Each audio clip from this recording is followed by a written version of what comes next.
আমার বলেন। জানার বিষয় হলো যে যে আমরা দেখি কোনো কোনো বিষয়ে দুইজন বিজ্ঞ আলেমের দুই রকম মত থাকে। এমন তো অবস্থায় আমরা সাধারণ মানুষ হিসাবে কোনটা গ্রহণ করব? তাদের কি কোনো বৈশিষ্ট্য থেকে গ্রহণ করব, নাকি যেটা মন মতো সেটাই গ্রহণ করতে পারবো? হ্যাঁ, প্রশ্ন খুব গুরুত্বপূর্ণ প্রশ্ন এটি, যে দুইজনই সালাফি আলেম, দুইজনই বিজ্ঞ আলেম, আর দুইজনের এলমে আপনি তেমন কোনো পার্থক্য করতে পারছেন না। তাহলে দেখবেন যে আপনার এলমের স্তর কত। মানুষ তিন স্তরের।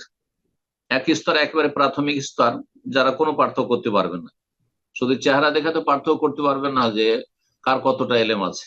আর দু চারটা কথা বা দু চার ঘন্টার আলোচনা শুনে এই পার্থক্য করা যাবে না, এটা সম্ভব না। জি।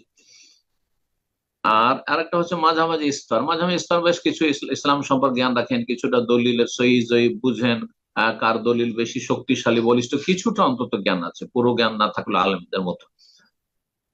তো এইরকম যদি হয় তাহলে আপনাকে দেখতে হবে যে আপনি যদি মাঝামাঝি স্তরে থাকেন, আর অধিকাংশ মুসলিম ভাইদেরকে যারা ইসলাম কিছু চর্চা করছেন যেমন আপনি, আমি আশা করি এইরকম মাঝামাঝি স্তরে আপনি আছেন, তাহলে আপনি দেখবেন যে দুইজন আলেমের মধ্যে কার দলিলগুলি এই মাসলায় বেশি শক্তিশালী মনে হচ্ছে।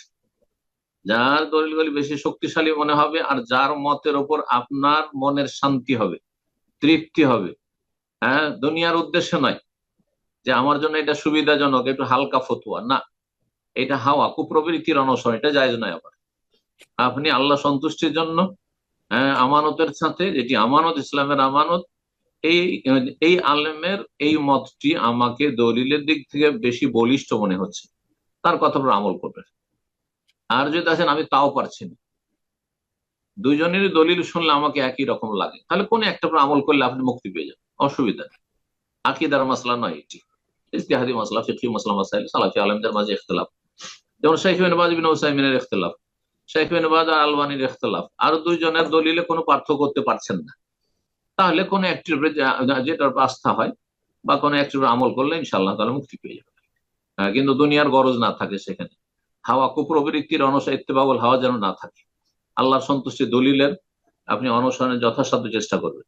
কিন্তু তালেবে এলেম তৃতীয় স্তরের যদি হয়, তালেবে এলেম যেমন আমাদের মতো যারা আছেন আলেম ওলামা, কিছু যাদেরকে দেশে আমরা আলেম ওলামা বলছেন, কিন্তু তালেবে এলেম, আমরা দলিলে অনেকটা পার্থক্য করতে পারবো। হ্যাঁ, সেই ক্ষেত্রে আমরা যখন দেখব যে তার দুইজনই সালাফি আলেম কিন্তু তার দলিল বেশি শক্তিশালী, তখন সেটাকে আমরা প্রাধান্য দেবো। যেমন শাওয়াল মাসের রোজার ক্ষেত্রে, যে কাজা রোজা আগে রাখা বাধ্যতামূলক, নাকি সওয়াল রাখতে পারবো আর কাজা আমি 11 মাস রাখতে পারবো, সাইফুল হোসেন বলছেন না, মোটেই জায়েজ নয়, মোটেই জায়েজ নয় ফরজ রোজা বাকি থেকে সওয়ালের রোজা রাখা। কিন্তু সেই মতটি আমাকে ঠিক মনে হয়নি। আর মা আয়েশা রাদিয়াল্লাহু তাআলা 11 মাস পর্যন্ত অপেক্ষা করতে, আর তারপর সাবানে গিয়ে কাজা করতে।